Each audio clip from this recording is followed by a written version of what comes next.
आज हम आपके लिए लाए हैं महात्मा गौतम बुद्ध की एक कहानी, जिस कहानी से आपको बहुत ज़्यादा प्रेरणा मिलेगी।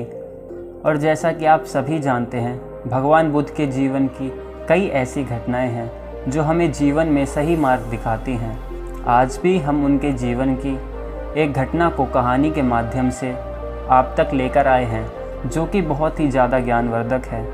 इसलिए इस कहानी को आप पूरा ज़रूर सुनें। एक बार की बात है, गौतम बुद्ध अपने शिष्यों के साथ बैठे थे। उसी समय वहाँ पर राजा अजातशत्रु पहुँचे और महात्मा बुद्ध से कहने लगे, हे बुद्ध, जब से मैं आपका शिष्य बना हूँ, हर कोई मेरा शोषण कर रहा है। आपका शिष्य बनने से पहले सभी लोग मुझसे डरते थे, क्योंकि उस वक्त मैं बहुत कठोर था और मैं किसी को मौत की सज़ा देने से पहले एक बार भी नहीं सोचा करता था। लेकिन आपका शिष्य बनने के बाद मेरा किसी को दंड देने का मन नहीं करता और ना ही मुझे गुस्सा आता है।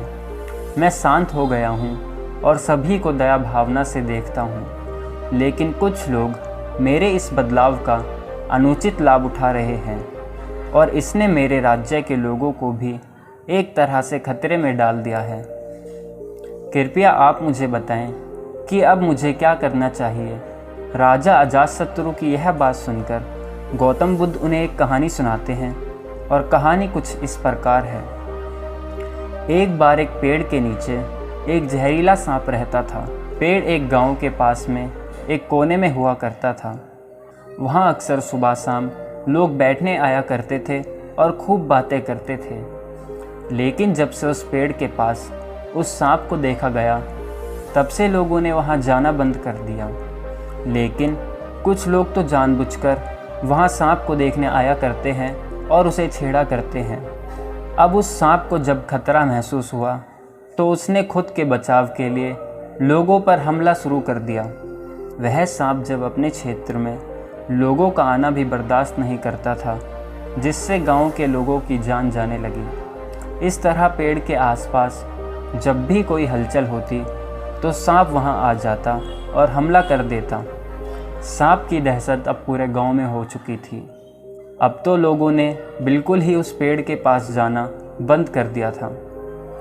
एक दिन एक साधु उस गांव से गुजर रहे थे।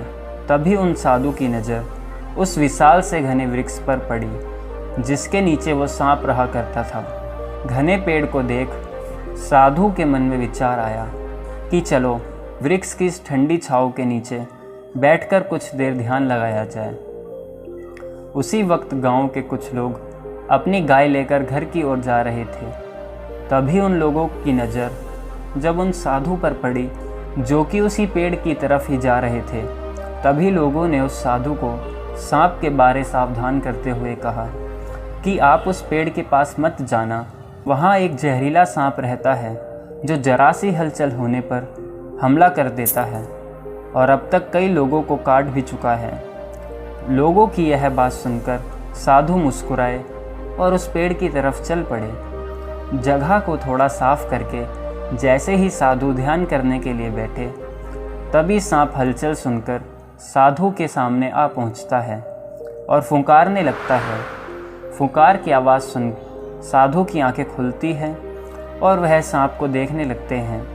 वह सांप की आंखों में देखते हुए एक मंत्र बोलते हैं और मुंह से फूंक मारते हैं। तभी चमत्कारी रूप से वो सांप साधु से बात करने लगा। अब दोनों एक दूसरे की भाषा को समझ सकते थे। सांप साधु से कहता है, हे मनुष्य, क्या तुम मुझसे नहीं डरते? क्या तुम नहीं जानते यह मेरा क्षेत्र है और यहाँ आने की हिम्मत किसी की नहीं है? साधु ने करुणा से कहा कि मित्र, इसमें डरने की क्या बात है? मैं किसी चीज़ से नहीं डरता, क्योंकि जब मैं जीने में लोभ ही नहीं रखता तो मृत्यु से क्या डरूंगा? सांप साधु की बातें सुनकर चौंक गया, क्योंकि सांप की इससे पहले ऐसे लोगों से मुलाकात हुई थी जो उसको मारना चाहते थे या उसके डर से भाग जाते थे। लेकिन वह ऐसे व्यक्ति से कभी नहीं मिला था जो उससे नहीं डरता। सांप साधु से इतना प्रभावित हुआ कि वह साधु के चरणों में पड़ गया और बोला, हे प्रभु, आप बिल्कुल सही कह रहे हैं। आज तक मैंने जो कुछ भी किया अपनी जान बचाने के लिए किया है। अपने क्रोध के चलते ना जाने कितने निर्दोषों की जान भी ले ली। इसके बाद साधु सांप को बहुत सी बातें समझाकर वहाँ से चले जाते हैं।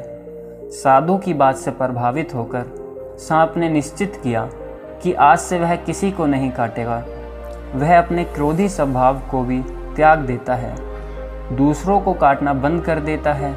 लेकिन इसका नतीजा उल्टा निकलता है। जब लोगों ने देखा कि सांप ने तो लोगों को काटना भी बंद कर दिया है, तो लोग उसका फ़ायदा उठाने लगे।